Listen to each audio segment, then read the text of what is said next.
What is up, guys? Happy Wednesday. Welcome to the Bearded Talk podcast. Really exciting episode this week with Katy Weaver, who is just one of the nicest and most creative photographers I've had a chance to meet in the last few years. We met at a meetup for Max Sadiq, actually, which is kind of really cool, out in Portland, Oregon last year. And since then, she has just been so supportive and so kind. And I feel like she is one of those photographers that I look up to, and even though we're in kind of a similar vein, she has a lot of brand values that I think are very similar, despite being, kind of more Portland, hipster vibes, which I think she's incredible at. So really, really, really cool. And so I want to let you guys know about something exciting happening on next Tuesday night. So I know that COVID has really changed things, and many of us are still finding our weeks packed with engagement sessions and weddings and now family portraits or minis and stuff like that, because it's like October is like finals week for most photographers, I feel like. And we're trying to, recover from earlier this year and at the same time, plan for next year and all that kind of stuff. But I want to ask you, are you booking the weddings and the clients you want to photograph? Is your portfolio making it easy to get inquiries and book clients that look and feel like what you want to shoot more of? Is it attractive to the other wedding vendors that you want to shoot with and put your name out there and send to potential couples?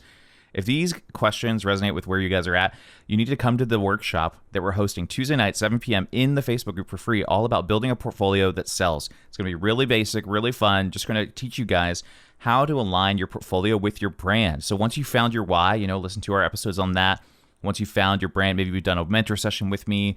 Now we need to make our photos match our mission. All right. And so definitely come to the Facebook group. It's Tuesday night, 7 p.m. EST. We're talking about crafting a portfolio that sells and curating your work so you can book the clients that you want to book. All right. So be there or be square, guys. All right. I'm just playing. That's actually hilarious. But yeah, come to the workshop. It's going to be incredible. We've got really exciting things happening over the next few weeks. We did finalize our wedding guide. It is going to be for sale very, very, very soon. So probably by the time you hear this episode, it's probably live and you've probably seen the announcement for it. So if you're looking for a way to level up your business easily, especially during this time, and provide more value and charge more without having to change how you do things too much, buy a wedding guide template from me and let's fill it out and make it your brand, and it'll be awesome. All right. So without any further ado, here's Katy Weaver.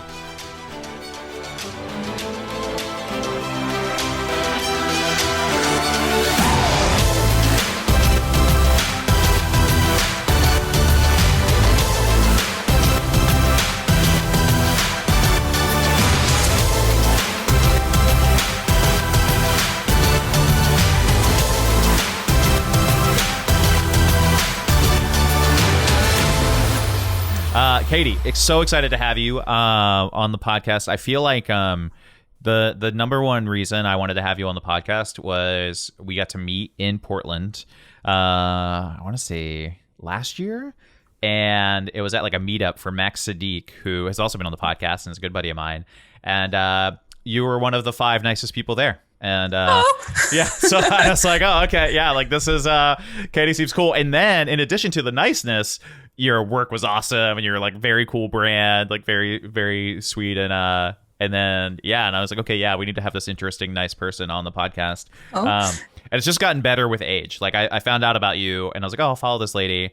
And then you eventually you're like, whatever, I don't know this person, whatever.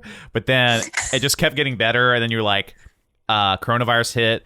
You were the first photographer. I mean, again, like I interview photographers for a living. I have a decent amount of photographers in my Facebook group, so I see a lot. You were the first person to like write a blog post about like, hey, here are my company's plans to deal with all these things. And it was like so professional and so like we have a brand policy for our company just called Set the Tone. And it was so that. And I was like, yes, like just, hey, let people know what you want to do, what your vibe is. And it was great. It was awesome. And I was like, man, this Katy lady she's got it going the frick on. So anyway, welcome to the show. Thank you. Thank you so much for having me. I feel really honored and I'm like very flattered by everything you said. Yeah, it's all legit. Trust me. You know me. I wouldn't say it if I didn't mean it. But so yeah, really, really cool. So I kind of alluded a little bit, you're from Portland, shoot weddings, portraits. If you couldn't be any more Portland, you also draw birds and put birds on things. So the stereotype is there. But outside of those little factoids, like give me the Katy Weaver rundown. Like, are you from Portland? How long have you been a photographer? What's your story? What do you love? What do you hate? Tell me everything. So I was actually born in California. That's a dirty little secret. I was born in San Jose, California, but I've lived in Portland since I was 6 years old. So I did grow up here and go to school here. And then I went to Oregon State. So I'm pretty solid Oregonian at this point. Just have a little bit of Californian in me. But yeah, I lived in Portland pretty much my entire life. I started getting into photography when I was about 15, Oh, wow. in high school. And then didn't think it could be a job because I was like, that's not a real job. I can't have that. Because yeah. And then in college at Oregon State, I decided to like really make it a thing and see if it could work. So I started my business when I was 20, after my sophomore year of college, just while I was still in school. And then by the time I graduated, I had a full-time business, and then I just never went anywhere else. So I've been in business since then. I'm like, what else did you ask me? What are things I love, things I hate? Yeah. I grew up like camping, hiking, bird watching. My parents are pretty outdoorsy. They love to travel. So I definitely spent a lot of times outdoors as a kid. I definitely had like the generation of parents that like to like lock you outside and then like not let you come back inside for a while until you like figure out how to just play games outside. So I'm very like comfortable in the outdoors. And I love shooting outside. And that's like where the whole birding is like an interesting part of my life. And it's interesting. I definitely have birds in my brand now. I have bird tattoos and like they're behind me on the wall right now. Yeah. So that's like a strange little thing about me. It's not, I mean, like I'm really into it, but I'm not like totally obsessed, if that makes sense. I guess Okay. I'm like, I wouldn't go like super crazy far into that obsessed direction. Sure. But yeah, I've definitely like if I'm out on a photo shoot with people and I see like a pair of kestrels circling around, like I'm gonna point them out, or I'm gonna be like, oh my gosh, I can hear a kingfisher like flying down that waterfall, or like there's an American dipper. Just little like fun extra nerdiness that you get with me. But I love it. I love it. All I got from that, Katy, honestly, was just like, okay, yeah, she's a real Portland lady. Like that's all I got. Everything you just said was like, no, I didn't move here 2.5 years and give myself permission to be me. I was me, and I've been, I've been here. So yeah, that's awesome. Yeah. That's funny. It's been fun. That's cool. It's Portland is such like everybody says it's like a weird place, but it's still growing, and it's like there's I can name probably like 10 or 15 like awesome photographers out of Portland who like all have different levels of work and different vibes, and there's like the Cannon Beach level of like Oregon, and then there's like downtown Portland crew, and all of you guys are just like very fun, very friendly, like very weird, very cool. So I love it. It's and I didn't recognize any of those bird names, so that's where we're at. I know nothing. Like I feel like if you ask like a non-bird person, you'd be like, guys, it's either an eagle or a seagull. That's our options. Oh my gosh.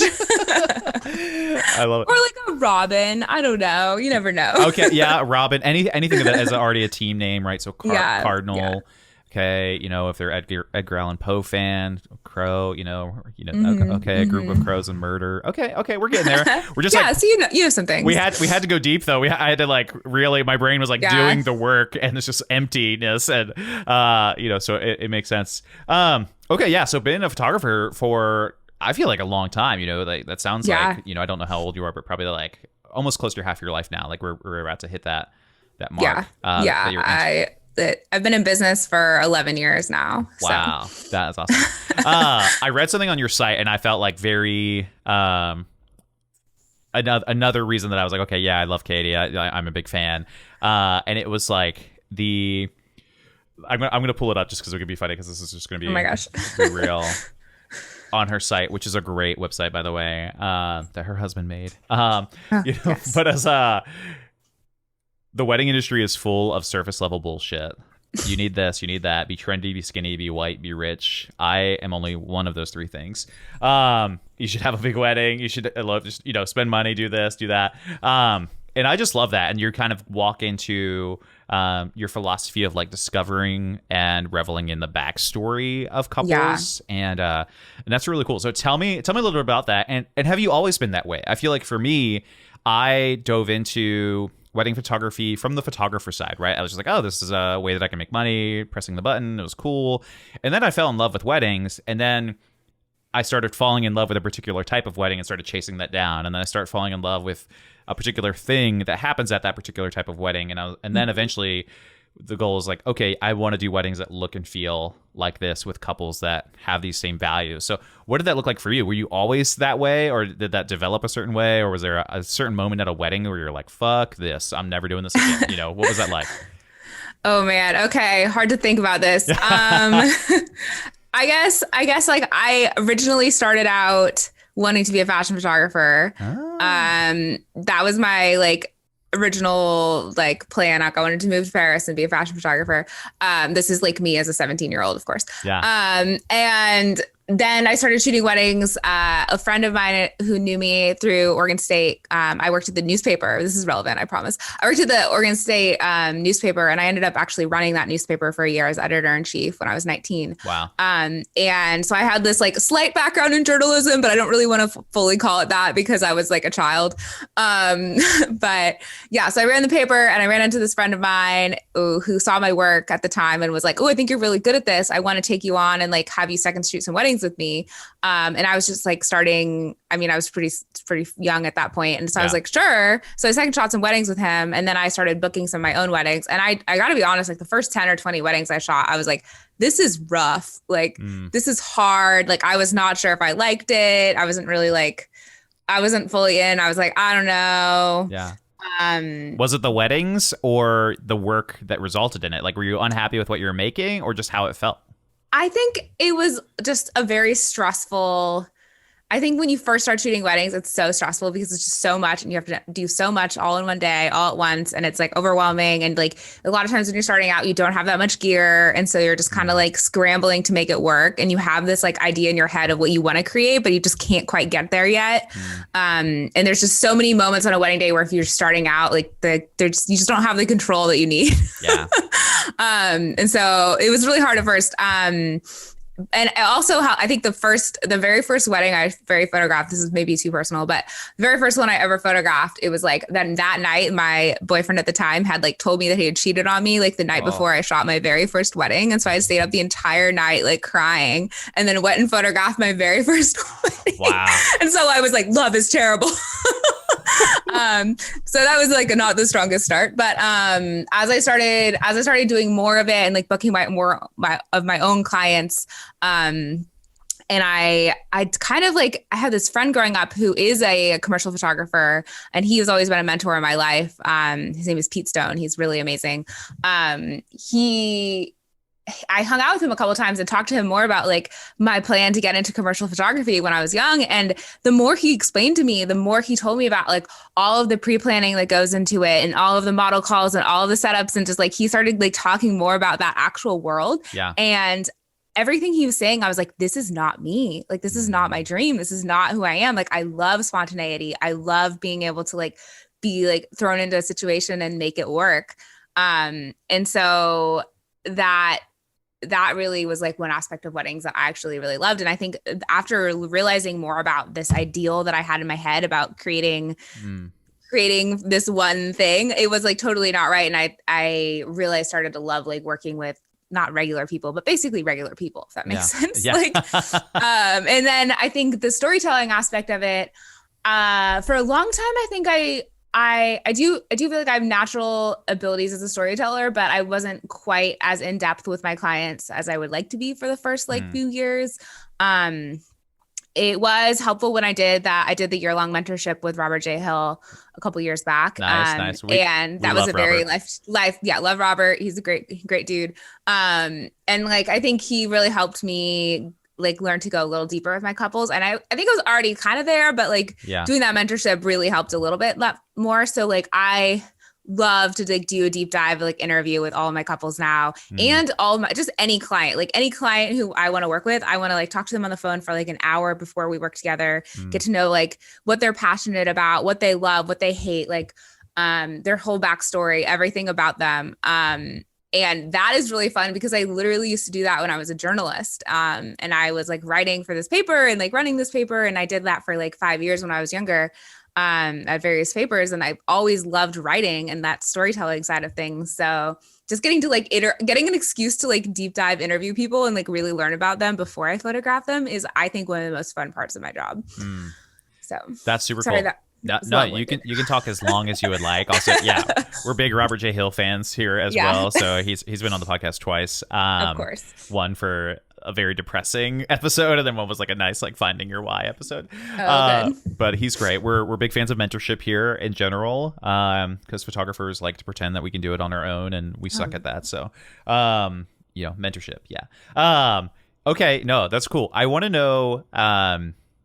When it comes to like going deeper with your clients and that kind of stuff, how does the questions and the interviewing, like, does that influence your shooting, or does that influence you think your like comfortability with them, and then that comfortability just breeds better work? Like, how does that translate to the actual imagery, if at all? I think it's both. I think honestly it's both. Like, and it depends on the couple in this session, right? Like, I mean, if it's just like a senior session or something that is kind of short and sweet, like it's obviously a short session, so there's only so much you can do in a short amount of time. Yeah.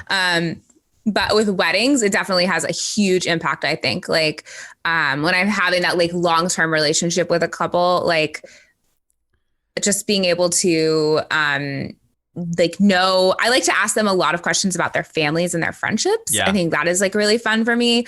And like where they grew up, and then kind of like understanding not just the relationship between the two of them, because that's huge, but also like, what's your relationship like with your mom? What's your relationship like with your dad? What are your siblings' relationships like? Like, talk to me about your best friends, like, and really trying to understand how that entire social circle at their wedding will like play together, and like the different, ways that works. Cause I think there's a lot of photographers who maybe miss out on that. And that really, I think having a better understanding of that really helps me show up at an event, like, as instead of just like, I'm a stranger and I don't know anybody and here's a wedding and I'm just going to take some photos of this person in their wedding dress, and turns it into like, if I was a friend here, I would know that these relationships are important, and then documenting these groups of people talking to each other is important, and these little things happening are important. So I think being able to like have more of a in-depth view on those specific relationships at an event really helps me out. That's cool. That's awesome. Yeah, it's one of those things where even like one question, even a basic one, right? Like, not like, what was your biggest traumatic event as a child, but like, not something like that, but even just like, how long have you guys been together, right? And there's couples that are like, a year and a half to 2 years, met online, which there's nothing wrong with those things, right? By any means.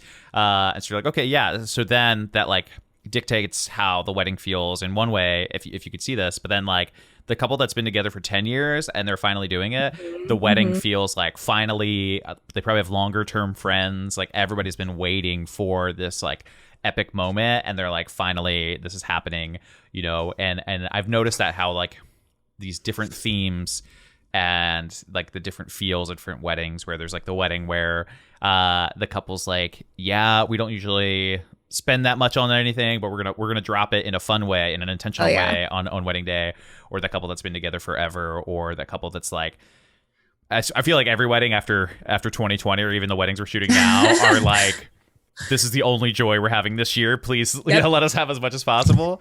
So no, I love that. I think that's really, really cool. That's cool. Yeah, I want to know, I keep saying I want to know, but I just do. I just absolutely do. How does, does that work for every couple? Even after having mentorship with Robert J. Hill, I know for a lot of photographers, they feel nervous getting to know couples at that level, right?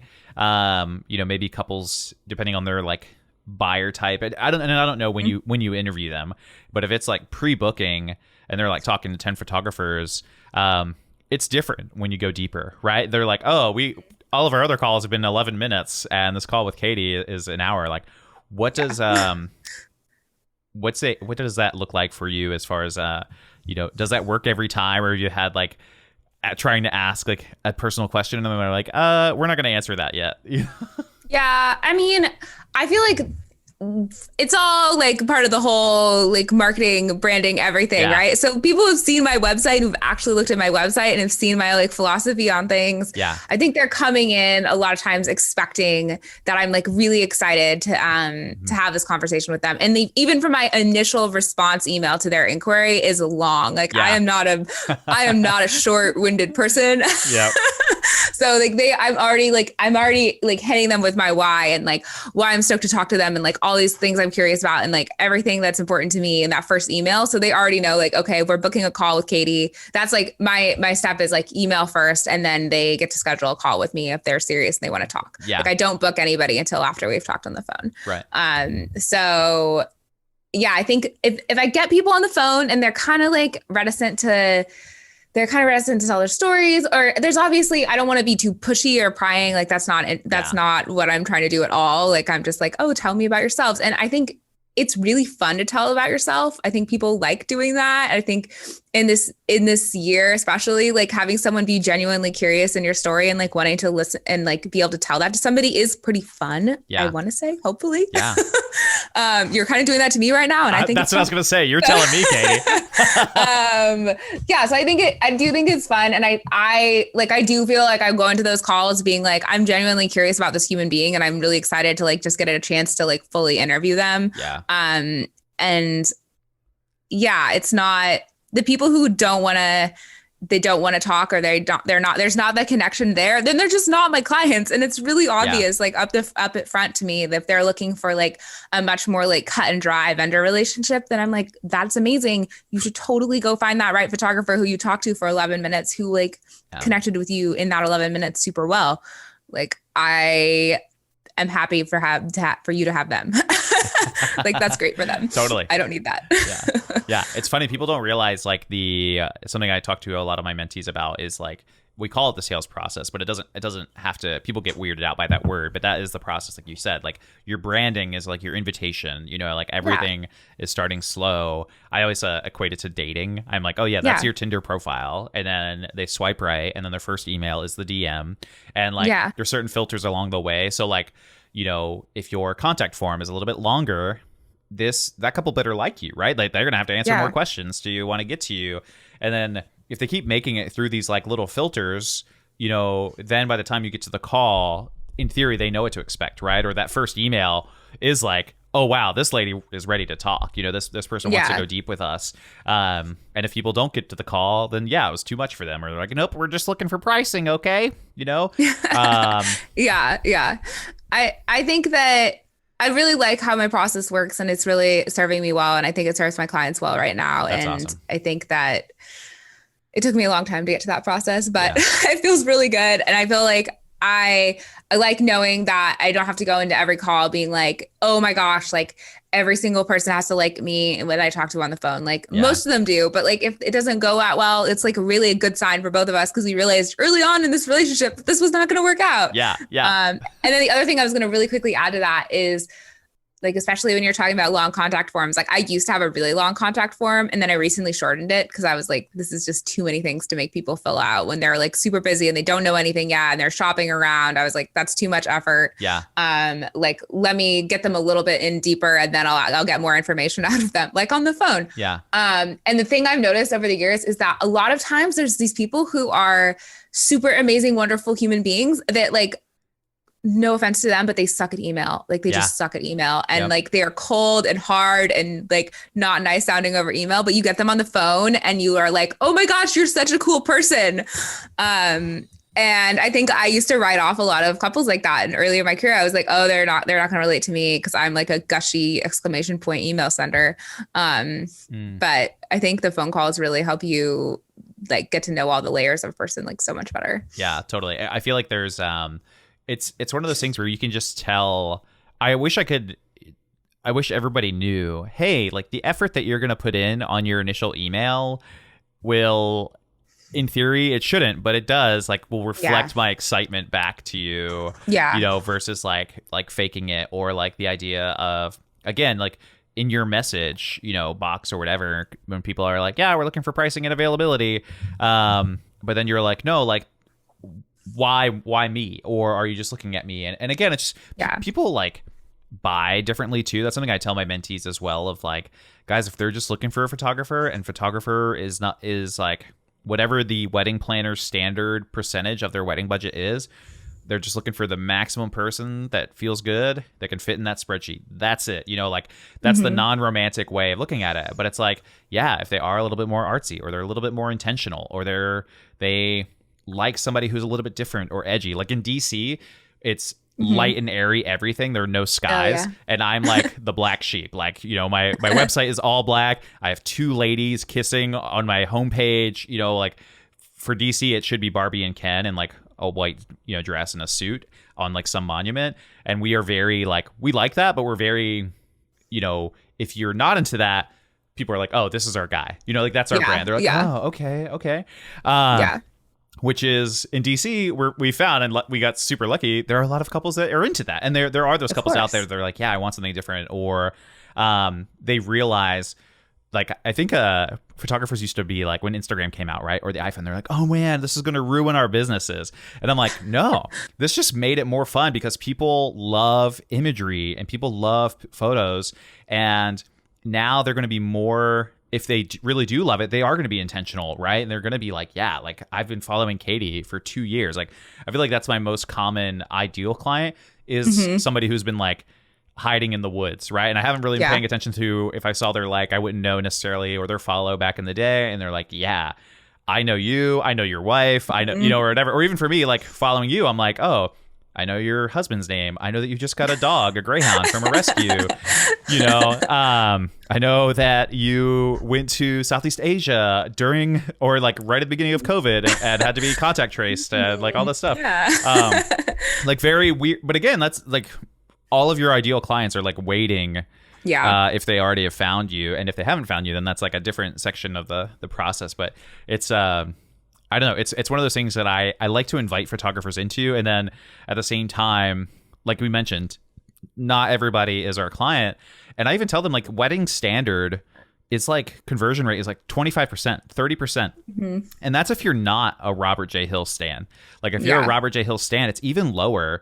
And that's okay. Like all you have to focus on, like booking like 2 out of every 10 couples, and that can be really disheartening, especially in the dating world. Like if you're like went on 5 dates and 4 of them are awful, to get to one good one. But at the same time, like that's the goal of a fulfilling and meaningful work-life balance for you, because then every one of those clients that is like an ideal, fits through everything, gets through the filters, has the budget, values the things you value, makes life so much better than selling out or putting up safe images to make you feel like you'll get booked more or whatever. And I don't know, I'm ranting, but that just like makes you it's something that you have to invite photographers to, and be like, hey, what if I told you could like every wedding and every couple, and you might make 50K less, or you can make 50K more, like it's like, but what if you were really like happy and not burned out? I feel like I get burnt out, but only just because I just book too many things back to back to back to back to back, but not because I don't like any of them. It's like I get pissed at myself because I love all the people I'm working with, and then I don't want to say no to anybody. And I'm like, yes, it's going to be so fun. I love all of them. But then I just do too much in too short of a time. And then I'm sad. But it's not burnout based off of like the wrong clients. Yeah, totally. Sense. It's just me trying to do too much, which is normal. Well, it's like you're up against a brick wall. If you like, I'm sure you've done this where you have booked that client that you're like, there was a red flag, but I don't, it's okay. Like it's not a popular date, or I really needed that money, or I just haven't been booking recently, and I just need a win. I just need somebody to say yes, right? And then this couple could be doing all the right things, but you're just not set up to serve them as well as you could your other clients. And then you're frustrated, right? Or like, oh, they don't really understand the process, or it's different, or whatever. And you're like, this is your fault because you got greedy, or you booked up for the wrong reason. Just like dating, right? Like, guys, we told you, if like you want kids and he says he doesn't want kids, and you still kept dating, and then it's time to have kids, it's bad. You're making a mistake. Yeah. This is kind of like a non-serious break question, but favorite animal out of birds, cats, or dogs? Oh God. Why would you make me choose? If you could have birds as pets, like, what would I mean, my greyhound is like my favorite creature like of all time right now. And so I'm probably going to say that over birds, because I like birds, but like I like them in nature. Like I'm not one of those people who's going to own a pet bird, because I don't think I could handle it. Yeah. But like we have bird feeders. My husband's really good about keeping up with our bird feeders, and we have them on our porch. So like our cats and our dog will like sit on the couch inside and watch the the birds on the feeder and the outside staring at them. But yeah, I'm going to go with greyhound on that answer. Final answer. I love it. Seriously, people, follow Katy just for greyhound content. Like I've learned more about a greyhound from you owning one than I ever have in my entire life. Yes. And maybe yours is just particularly goofy, right? Like if I ever bought one, I'd be like, why aren't you like Katie's greyhound? But no, they're all goofy. Okay. They're all goofy. Yeah. It's a secret. I love it. What is something maybe in Portland or with other photographers that you've seen that you like? What is something you wish was different? About either branding or marketing or photographer education. Like what is a shift that you feel like needs to happen in our industry? So tiny question for you. Shift in our industry, man, that is hard. I mean, I feel like this shift is already happening in Portland. So I feel like there's a lot of positive shifts that are already going on, and I'm trying to think of one that's different than the one that's already happening. But like what is that one? For me personally, like growing up here and starting my business here, when I first started out, I started my business in 2009 for reference. So that was an interesting time. And the photographer industry in Portland was like pretty cold back then. Like it wasn't a hospitable place. It was like pretty competitive and like not very friendly. And there was a lot of people who had been in the game for like a really long time that were like very not open to new photographers coming into the game. And like, it was this very like kind of inhospitable, like competitive, grumpy place. And I never felt like I didn't feel friendly towards other photographers at that time. Literally, like it wasn't a friendly time. Like there was people I definitely like creeped on and respected, but it was different. And I think that there's been a huge shift, especially now, towards like much more community building and much more like feeling like you're a photographer, you are my friend. We're the same. Yeah. Like we do not have to like compete with each other. We do not have to hate each other. We can say hi to each other when we run into each other at a popular waterfall. Like that. Like the shift towards like, you're not my enemy, you are my friend kind of mentality when you see other photographers and in like more collaboration in the Portland photographer industry.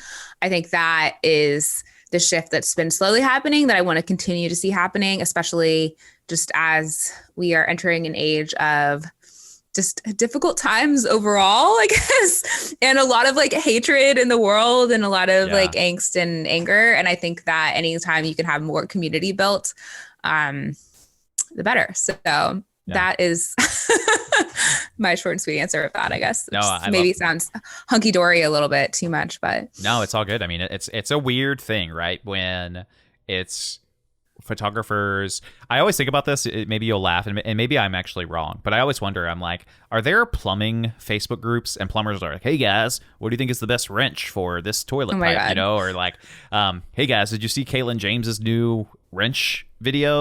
Like what's going on? Like, is there a plumbing equivalent to the photography industry and how weird and subculture we are? And then I bet there is. Yeah. And then like, are we but at the same time, even for the collaborative and like the friendly and the nice, like, you and I can go into like any Facebook group and find 10,000 photographers, which is insane, right? And just be like, okay, I don't know them, but I know that they're there.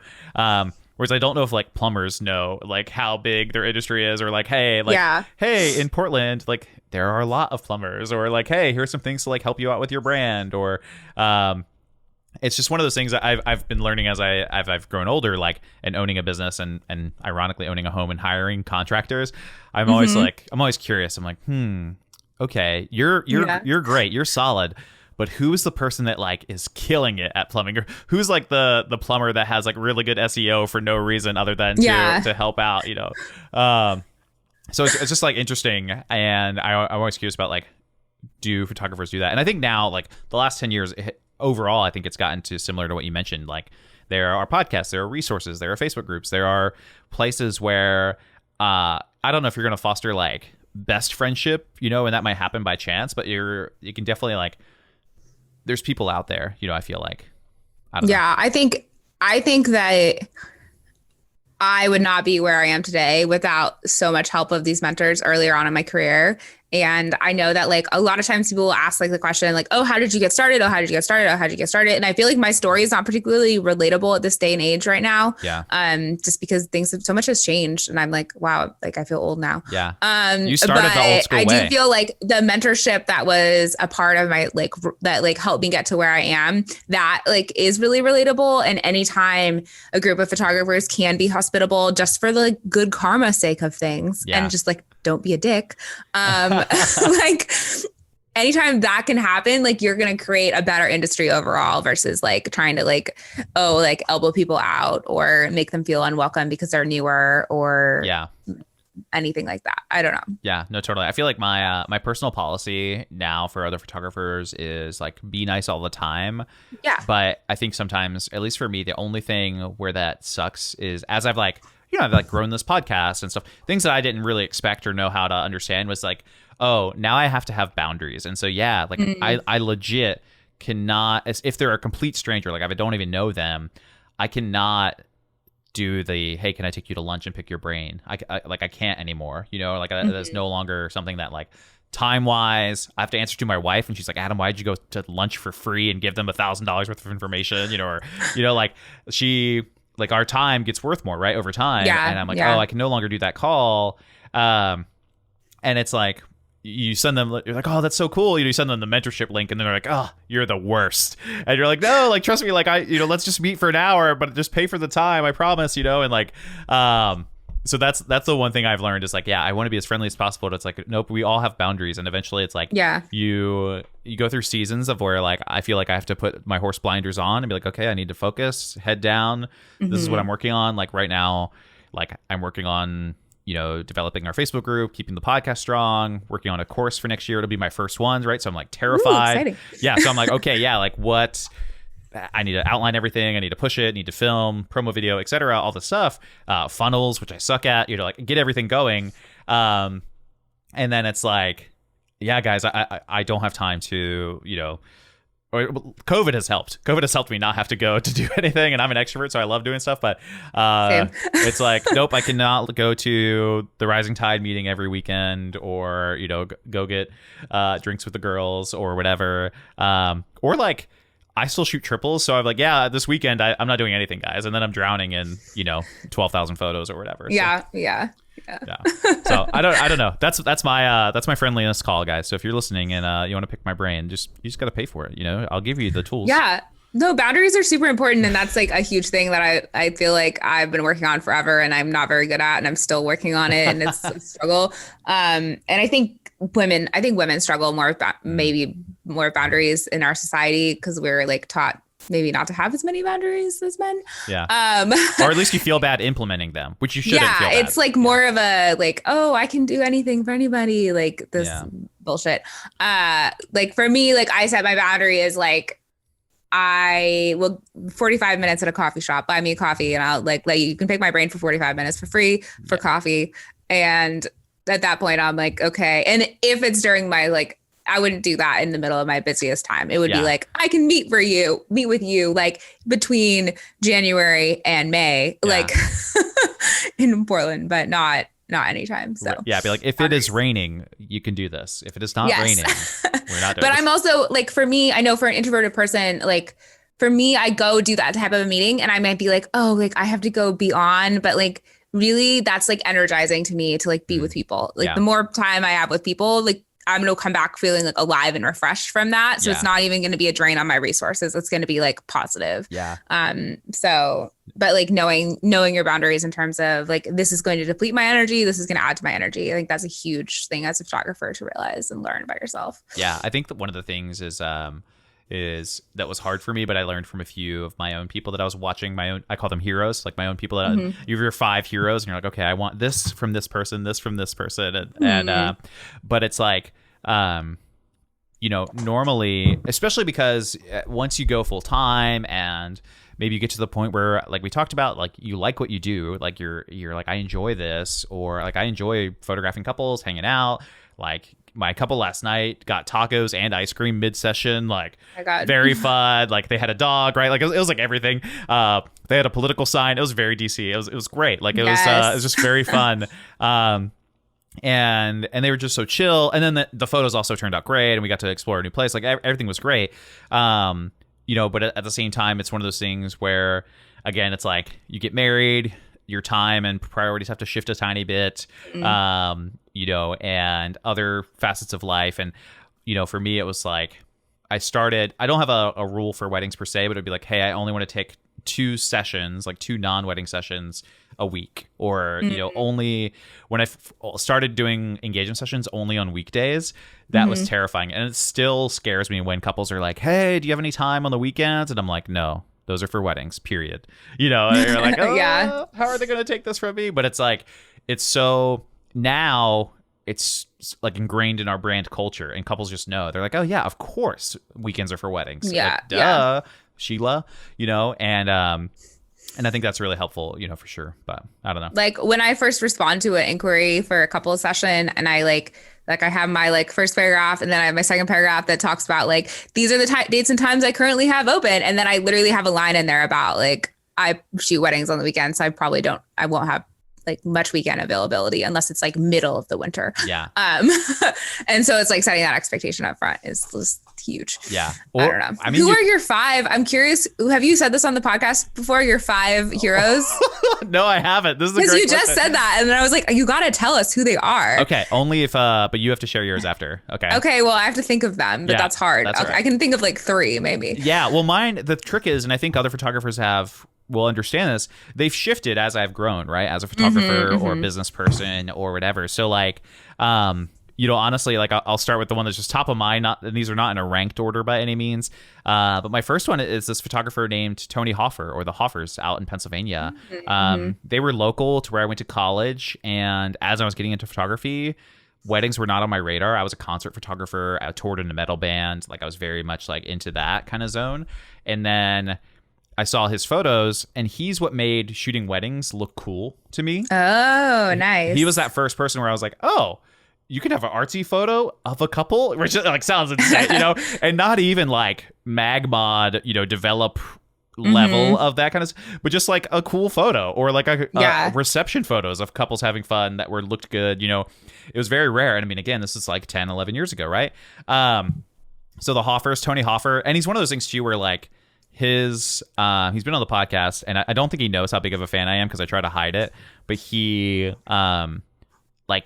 the way he's grown his business, he's one of those people that you just go, oh, of course he's good at this, or oh, of course this works this way, and he I could talk about him all day.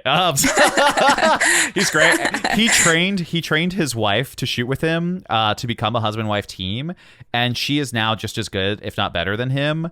And wow. I hate it. They kill it. And then now he's getting into commercial work for fun, for COVID, to make extra money. Cool. And he's good at that too. But he's very principled. He's that guy that for him, I admire his discipline. I'm like, okay, yeah, he's going to practice in the shadows, and I'm not going to see any of that. And then, he is just going to come out and be like, yeah, here's what I've been working on, sister. What's up? And you're just like, damn it, Tony. What are you doing? So yeah, love him. Love everything about him. From a photography, work ethic kind of standpoint. But then branding and client experience, man, I've never talked about this before, but I've always had it in my head. So thanks, Katy. Branding and client experience, our work doesn't look anything alike, but Caitlin James is a monster at that. Yeah. She crushes, and she crushed 10 years ago. She was so ahead of the game. As I prepare to sell my wedding guide template, she sold her wedding guide template, 10 years ago, wedding experience template. She murdered it early, and had a good, she was the first person I knew of that was hey, what if you sent your clients some thoughtful gifts? Or what if you sent them just a thank you for booking gift? Or what if you texted them a month before their wedding and just said, hey, I'm so excited that we're a month away? All little tiny effort-based things that her photography, she says this is not worth $10,000 or $15,000, whatever she charges. But she's like, my brand experiences. And it was like this mental thing. I think Robert J. Hill would say very similar along those lines, you know, and it's like your brand is not alone in your photos. Like that is table stakes, or that is like the icing on the cake, whatever. Like that is the first part of it. And then like what separates you is all this other great stuff. So yeah, Caitlin James. I probably should just throw honorable mention to Robert J. Hill in there for his impact on my business. You know, like we didn't do the year-long mentorship, but I don't know if he hates the story or he loves the story. A friend of mine had taken a workshop with him, and I was like, oh, that's cool. You know, okay, yeah, I'll follow him on Instagram, whatever. You know, seems like a cool photographer. You know, Portland, of course, whatever. And then he had a workshop in February in Miami, and I was like, oh, business write-off excuse to go to Miami? Sign me up. And it was like a very, in my mind, like an affordable workshop. And I was like, great, I'm going to go to Miami, get Airbnb, eat lots of conch fritters and fried shrimp, and great. And I wasn't like, I wasn't going to learn anything, but my goal was not to learn anything. I wasn't going to do that. I was like, oh yeah, we're going to meet people. And I show up to the workshop in this sick Airbnb. And I took 2,000 words of notes. Oh my gosh. And I was like, my mind was blown. And that was my turn of events from, hey, I'm just a wedding photographer, to I want to find out what kind of couples I love to shoot and connect with most and can serve the best and shoot them. That was my turning point, to where it was like, okay, yeah, I'm not just another wedding photographer that's good at business, you know, because I was making money. I was like I was successful bank account wise and inquiry wise, but I was not fulfilled. I was not happy. I was shooting couples that didn't really care what I did, or, you know, our favorite photos didn't line up or whatever. And I was like, well, what if they could line up? What if we had the same mission? What if I could shoot couples that could be my friends and hang out? And, so I took a ton from him, which was great. That's also where I met Max. So that was like and we argued about the Bible for like 6 hours over dinner. It was amazing. Yeah. Which both of us now feel don't even care about. No, there's other things we have to care about in our lives right now, which is hilarious. Probably Sam Hurd, who's been on the podcast. He was my wedding photographer. Yeah. I didn't realize he was your wedding photographer. Yeah. That's amazing. Yeah, he's been a good buddy of mine prior to him shooting our wedding, and then because he's like in the DC Baltimore area, and then. Again, he's that guy. So, and I don't think he would like me saying it this way, but he lives the dream that most photographers think they want to have, to where, and it's not that he doesn't put effort in, but the dream of most photographers, I feel like, is, hey, here's my art. Do you love it? Pay me for it. Right. And that's like the basic level of any artist is 100% art, 0% business. Yeah. Sam is the closest I've ever seen. He's probably like 95% art, 5% business, to where, interesting. And he got in early. He's been doing this for a long time. He was the first person in SEO for DC wedding photographer for like 10 years. Like he held that spot. Yeah. So he's going to get all the inquiries. So even the ones he doesn't shoot, he sets the tone. When they see his pricing, they're like, oh, we should be spending between 3 and 6 or 4 and 8, 5 and 10, whatever. And then he gets to, and then now, like, I feel like he shoots weddings for mostly wedding photographers or or people who just like cool stuff, and he gets to do that, and it's awesome, and he kills it. And then he attracts photographers who want to shoot art first, business second, and then helps them with business along the way. And like that's why his Patreon is insane. And so and then he is just a nice, cool guy. Like he's not an asshole. So that's the other thing. Like he is just he's very fun, and like we text often about random stuff, and he's just a cool guy. And his girlfriend is Nessa, which is, she's another amazing murderous photographer. So sorry, we're going really long on this. Welcome to the Katy Weaver podcast, everybody. Trying to think of if I have my other two. I was trying to think of people, and I'm like, my brain is just like, there's so many. How do I even talk about a few? That's just so hard. I think that's like, those are probably my main ones. Cause I think of photographers that I've learned so much from. And I think those are like the main 3 or 4. Yeah. So we got 4 in there, and I'd probably throw in Ryan Brenizer, who now has become a friend, which is very weird and cool. But he's been in the game for a long time. New York City, East Coast, like I work harder than everybody around me, which he does, which is insane. Like, he's that guy that works out so that he can shoot photos longer in his life. And like, he's still like doing squats so that he doesn't hurt on wedding day. Like doing currently me. Yeah, exactly. But his thing, he came from such a photojournalistic background that he, all his work, I feel like, is one of those things where it's like, okay, yeah, of course, it's technically excellent. Great, you know, but still cool enough, right? Like 10 years ago when you looked at like photography tutorials, the photos would be properly exposed, well lit, you know, whatever, but they'd be boring. You'd be like, oh, this doesn't feel, it's like a textbook. And he's like, oh, I'm gonna have all those rules and my work is still gonna be sexy and you're still gonna like it. And you're like, oh, okay. And then the Brennizer method, which I think just looks cool. You know, like what a nerdy, dorky, you know, weird thing to do. So that's those are my 5 photographer heroes, guys. So you know, don't hate me if you're not one of them. And you know, now you know. Yeah, but Katy, anybody? I think everyone enjoyed hearing that from you, though. I think that hopefully, or they shut this off. So Katy, tell me even one of yours or as many of yours as you can think of. Oh gosh, it's so hard because they change all the time, and I'm only thinking of like the top people I can think of in my brain at this moment. But like my own wedding photographer, Catalina Jean, I don't know if have you had her on the podcast? Oh, we'll talk about it after. I wanted to. Okay. She's amazing. She is just, I love her ability to like slip seamlessly into a wedding and be so like, she's so like not accommodating, maybe sounds like the wrong word, but like she's so like, oh, whatever you want, let's do it. But she's also like, I want to make art. And like the people who work with her like also want to create art, but she's so like just getting the nitty gritty of all the details and the way it feels and everything, like capturing it so well without like interjecting her personality. And I feel like one of my problems is maybe I have too much personality and I can be a little bit sassy. And I think my couples like that about me, but I also feel like sometimes I'm like, okay, Katy, you just need to like chill a little bit. And she has tons of personality, but she doesn't like interject herself at all. Like she's very just like, okay, let's go with the flow. Let's go with the flow. And I'm like, dang, like sometimes I wish I could just be a little bit less extroverted. And her photos of my own wedding were amazing. She photographed my friend Christy's wedding, in August in the Alvord Desert. And it was like unreal getting to see her like at work there.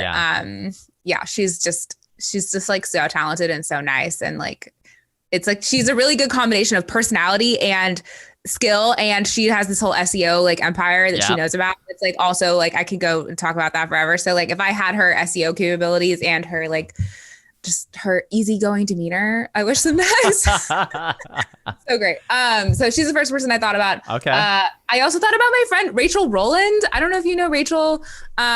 She's in Pittsburgh and she is she just had her 3rd kid and she's just like slaying it at the like Pittsburgh game. And she is like been in business for a long time and she is like really good at connecting with all the vendors in her city and she like just rocks it in her own city and she does all these mini sessions with families and she's really good at setting boundaries. And I feel like she's just doing all the things all at once of being like a mom and a really amazing business person and creating this absolutely beautiful work and then having so much personality on her social media and being so vulnerable and fun and like, I don't know.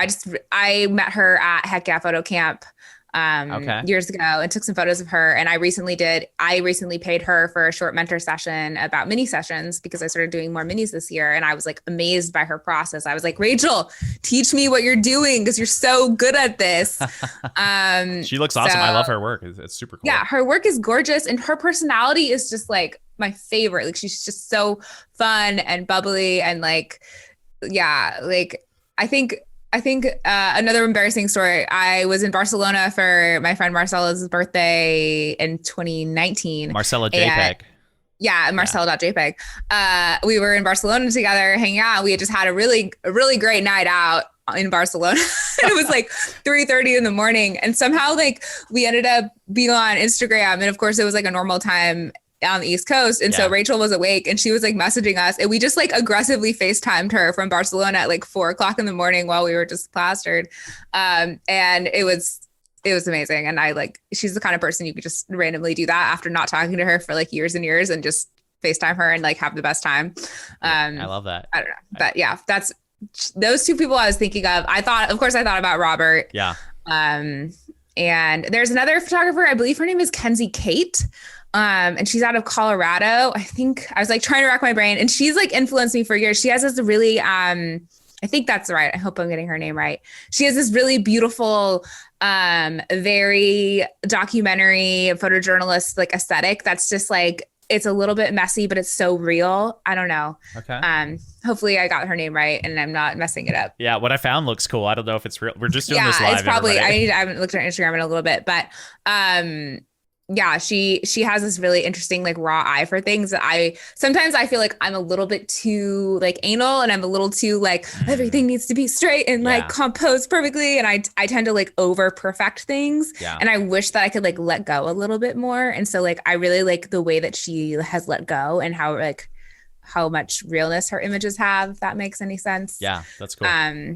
And then there's this photographer I've been recently following in South Florida, and his work, it's like photos by Reem, I think. And it's like so different than my style. It's ridiculous. But he is this awesome Black photographer, and he photographs primarily Black couples. And I love, love, love all of his like editorial style posing and like how glowy everything looks. And it's just like completely different than my work, but like, I am like weirdly obsessed with it right now. And I just like want to, I don't know. I think it's really awesome. So I'm going to throw him in there in the mix too. I love Those it. are just random influences. No, I like it. Like maybe not like big famous names, but people who I like respect a lot at the moment. Yeah, no, you got to figure out like who's your hero. My whole thing about the heroes thing is kind of like for your own business life, etc. It's just like anything. It's like, okay, yeah, like follow these people for a while, you know, or like find out what they're about and take the gold nuggets that drop every once in a while from them, you know, and like, you know, and even if they don't match your style, we're like, okay. And I think it's like, but be intentional about it. And it helps so much. I know for me, like I went to school on a full ride scholarship for guitar. And so I was like, I had learned how to do something very well and at this like very high level.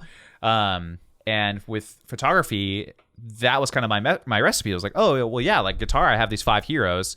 I'm going to pick 5 photographers and I'm going to like just soak up everything I can. And I'll be the bearded amalgamation of these people at some level. And of course, you can always switch them out and figure it out. And I'm not like weird. I don't have this written down somewhere. I mean, Wyeth, our podcast manager, will write this down technically after she transcribes this episode. But like other than that, you know, it's like just what can you glean from them? What are them? Like if these photographers were bands, where are the deep cuts? You know, like let's go find their EPs. Let's go find out like what was their original plan? What would they shoot if they only had an iPhone? Like how would they still relate? You know, because that, again, it's like we haven't talked about gear once, right? Because gear just doesn't matter because it's like this. There's so much more to it, and you find this. I don't know. You find this character of the person who the relationship between the the taker and the giver photography wise, like the subject and the taker. You know. Which I think is cool. So no, thanks for sharing. That's awesome.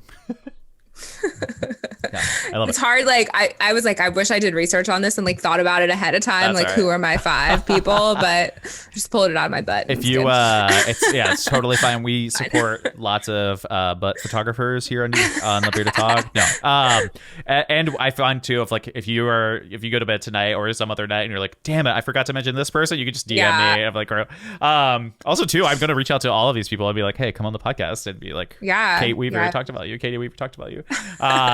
Which is great because I love that too because of the kind of like the music motif of like, oh, what bands are you listening to? Where, oh, if you like this person, like back in the day, record stores where you bought music in person. I was a little too young for it, but you would know somebody that'd be like, hey, here are the other bands you should listen to. Or like my wife is a book nerd. And so like you go into a bookstore and they're like, oh, you love this? Here are the other ones by that author. Or, oh, they're friends. Like I love hearing those like in between things. Yeah. You know, which I think is really fun. So that's incredible. I love that. What is one thing, you know, kind of wrapping up, like what is one thing that you've learned this year with COVID and I'm sure reschedules and the wildfires and all kinds of stuff? What is one thing you've learned this year and then one thing you're hoping for in the future? Interesting. What a year. Like I would say, man, my husband was talking to me about this the other night. And I think that I like got emotional when he's talking to me about this because I real, I was just like so like flattered by it. But he was like, this is the year that you proved how stable you are. And I was like, what? But I think something I learned from 2020 is that, and I don't want to like sound cocky about this or like make it sound like you're being interviewed on a podcast. Things are great. Yeah, I don't want to like sound anything like that, but live your life. I do feel like this is the year I realized that like my business is strong and I'm strong and I can get through it and I don't need help and I'm okay. Like it was like a realization of like, if I need to turn it on, like I can turn it on and I can make it work. And this was the year that I was like, I don't know if I'm going to be able to like do everything the same, like things are can't like, and no one knew anything. There's so much uncertainty. Yeah. And it was like, I feel like after this year, I have a super strong like sense of trust in myself. Yeah. That like when shit is literally hitting the fan, like I can make a plan and figure it out and like still support myself. And if like my husband was to lose his job, I could support the two of us and I would be fine even in a pandemic. Like knowing like I did not have that faith in myself before this year. Like I was like, maybe I could, like, I don't know. But I feel like now after going through everything, like I think I've learned that just like having that sense of stability, because I think as a self-employed person, you're constantly like, oh, but if this happens, nothing, I'm not going to be able to do anything. And like, I don't know what I'm going to do. And what's my next step? And it's this like fear of like, just constantly being a little bit unsteady. And I feel like having just things thrown at me left and right and realizing that like, yes, everything can go to shit, but like, I can also, as a self-employed person, you have all the power. You can like come up with a plan and come up with another plan. Then you come up with an idea and then you can like push new stuff out there and you can just make it work. So I don't know if that's helpful or not, but I freaking love it. I mean, I think, having that sense of like believing in yourself that like, yes, I can make it through and in the future I will be okay. Is huge. Yeah. Well, I feel like that's an evolution. Like for you to say you've been in business for 11 years and it be the first year, the hardest year in theory, but at the same time, the year that gave you peace and say, yeah, this is what I'm capable of. And I know, I now know, like I've built this boat into a ship and I now know what the ship can withstand. And I think that is like it sucks that we had to find out, you know, of course. But I think like, it's really cool. Like one of the things before I met my wife or before my wife and I got married is I told her I'd just gone full time to try it, living in DC, super expensive, single. So I didn't have a spouse's income to start, you know, like a lot of many people. And one of my personal like goals was, okay, I never want my wife, and she was so supportive, but I never would want her to even stress about how good I was at my job or were things booking or whatever. And so that was one of my personal goals, was like, okay, I want to make my brand and business as strong as possible, work really hard, whatever. And, you know, did that. Fast forward 5 years later to now, what everything's happening. And we were right about to like slow down, have even more boundaries. You know, I was going to be that like 25 wedding a year, 20 wedding a year photographer, which I like. I think that was awesome, you know, and I had never been that because I wanted to like overachieve. Really just to make sure I was okay. You know, it was not a pride thing by any means. I was like, I'll shoot whatever if you pay me. We were about to be that person, but we hadn't done it yet. And I was talking to somebody last night. I was never more thankful that we waited, because it's like, I mean, again, the DMs and the messages and the comments that we've read on Facebook groups of photographers who didn't feel confident about that, or it didn't work, or they didn't, you know, like Mesa Photography has lost over $125,000 in potential revenue, and we're still okay. Like I'm still pumped, which is fucking insane. That's not to brag, but it's like, we built this city on rock and roll. No, we built this, we built this big thing, right? And you build it strong and you say, I don't know why I'm building it strong other than to be proud of it yet. But man, here comes this test, you know, here comes this thing. And can you do it? And like you said, turning it on, like something we talked about before, we talked about the filters, right? Like your contact form and your email, all that stuff. That's something I tell a lot of mentees and other photographers. I'm like, once you see the matrix and how those things work, like, oh, if you need more leads, just for the sake of leads, right? Or whatever. And you do need the money, or you do need to book or whatever. I'm like, hey, let's make that contact form easier to fill out. Let's make that initial inquiry response a little bit smaller. Yeah. We are going to sell out because we have to do more like work. And then in times of plenty, if you're like, okay, we feel good, we have a year of income in the bank or longer or whatever, non-COVID, and you get this nirvana, if you will, then hey, let's implement those filters. Let's implement those boundaries. Let's start prioritizing your sanity and your craftsmanship and your ability to show up to every shoot and kick butt, and not feel burnt out and whatever. And it's like, the ability to know that you can do those things, for me, that's the most valuable thing for me. I'm like, oh, yeah. My mentees hate it, but I'm like, guys, if you want me to get more leads, like I'll just turn off my contact form for a week, and hey, we'll get 10 leads in that weekend. They're like, what? And I'm like, well, yeah, this data fills in this piece of data, and like 500 people hit the contact form this month, and only 50 of them filled it out. But if I wanted more of them to fill it out, let's make it easier for them to fill out. Like this kind of thing, which is, but it's like you had to build this thing first. Like you had to build it to want to do it. Whereas you're starting out, you're like, oh God, like what is happening? But I love that. Thank you for sharing that. That's really cool. That's I don't know. I think you deserve that. Oh, what was the second part of your question again? It was like you asked. You were like, what do you hope for next year? What do you hope for the future? Next year, I hope for I hope that I have enough space to party myself. I guess like I want to not be so busy that I can't. Yeah. If COVID is in a better place by next year, like I'm hoping that I set enough boundaries with myself that I can take a weekend off to like just really enjoy myself, because I do tend to work too much, and which is really great. But I really hope that next year things are better in the world, and that everyone can party a little bit more. Yeah, that's kind of my that sounds really silly, but no, it's super good. Yeah, we're recovering from like the crazy mental trauma of everything in general, and then add on the practical business things, family things, like political things, world things, Portland things, DC things, etc. Like it's okay to want to have like a real break and relax and have a vacation and plan those things. Yeah. And then, I know for us, it's like as we keep rescheduling things, because things are pretty strict out here, but I like that. Like I'm fine with that for now. Yeah. We keep rescheduling, and we have 3 photographers on the team, and it's like we have 60 something weddings next year, and I'm just like, oh God, like that's the most I've ever, like I'm used to doing a lot, and I've always said like build your systems for high volume, even if you don't take high volume, because that way it's like faster and more efficient. And now I'm like, oh, here's your test, boy. Like here, you're about to see if this works, and it's I don't know. I feel like for me, I want to survive next year. My goal is to like, I'm gonna have to work a lot, but it's like I will save my business and not have to dip into my savings. That's the goal. Is like we haven't had to do that super hard yet, other than to pay taxes, ironically. Of course.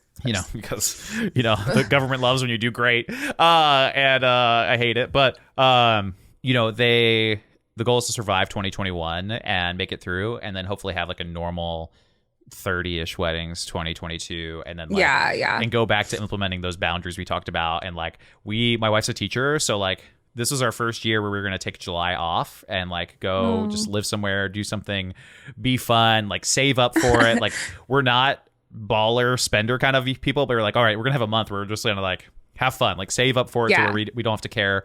That's not how we grew up. And then COVID, like canceled the flight, canceled the Airbnb, luckily got the money back from it, but it was like, okay, yeah, we're just going to be in our house for a month. And so I'm like waiting for that next time. That's what I'm looking for. And I'm looking forward to like, I love the dance floor, and like in DC, this is like a very DC thing, but I'm like, oh yeah, I want your photos to either end up in the paper the next morning or to get you fired. Like that's my goal. Like I want you to, I want the reception to be so lit that you're worried about, like you text me that night, be like, please don't put those anywhere. Like that's what I want to happen. Yes. Instead of no regrets, I'm like, no, I want you to have regrets. Have regrets. I love that. That's hilarious. I might have to steal that from you. Yeah, I love it. You can have that. That's that. I'm a dance floor person too. So I I cannot wait to start. Like we love throwing house parties, and like how I met a bunch of my photographer friends was hosting a house party for photographers in Portland. And That's awesome. I am obviously not hosting any house parties this year because that is irresponsible. But in the future when I can, I am very, very much looking forward to I love it. hosting some big parties. I love it. I want to come to one. You're invited. Yeah, I don't drink. I'll be the designated Greyhound watcher. Perfect. So we'll be totally fine. And then I need to text you and be like, how can I throw house parties? That's something that sounds so silly. I don't drink, so I have no idea. Like we would throw a game. You don't need to drink. We would throw a game night. That's what we would do. Is be like, oh, come play board games with us or come hang out. Oh yeah. We did movie nights for a long time. Like once a month, we would do movie nights. Fun. And invite people. Awesome. Katy Weaver, K-Dub from Portland. Where the frick can people go to find out more about you and love you and see all your bird-ish? Oh my gosh. Do you draw anything else other than birds? I mean, I started doing a few like pet portraits, but You're not as mostly confident. am good at birds right now, but I do want to branch out. Branch out. That's awful. And maybe do some different stuff. It's like hard because it's like I'm good at this one thing, but then I want to do different things, but then I am good at this one thing. So it's like it's tricky to yeah, people can find me on Instagram. It's at Katy Weaver Photography. Or my website is katyweaver.com, and it's Katy with a Y. I love that. And if you do want to follow my art, it's Katy Draws Birds on Instagram. I love it. Katy, thank you so much for coming on. Yeah, thank you so much for having me. Oh my gosh, I freaking love Katy. I feel like that episode could have been like 6 hours long, so absolutely incredible. Go check her out, Katy Weaver Photography on Instagram and katyweaver.com. Her work is good and she's nice and she is so she's a real artist, which I think is cool, which for me, I'm always like, I never feel creative or like I'm a creative person or anything like that. So I'm like, oh, Katy's the real person. She's the real OG. So guys, also join our Facebook group, togfb.com. Free workshops, free resources, a lot of new announcements coming out soon. We're going to make a copy of our wedding guide for you guys to have and download. We're going to sell it, but we're going to give like an early discount, I think, for people in the group and people on Patreon. So if you haven't joined yet, togfb.com. That'll be a good resource for you to elevate your brand and your pricing. Have a wonderful day, guys, and keep being awesome.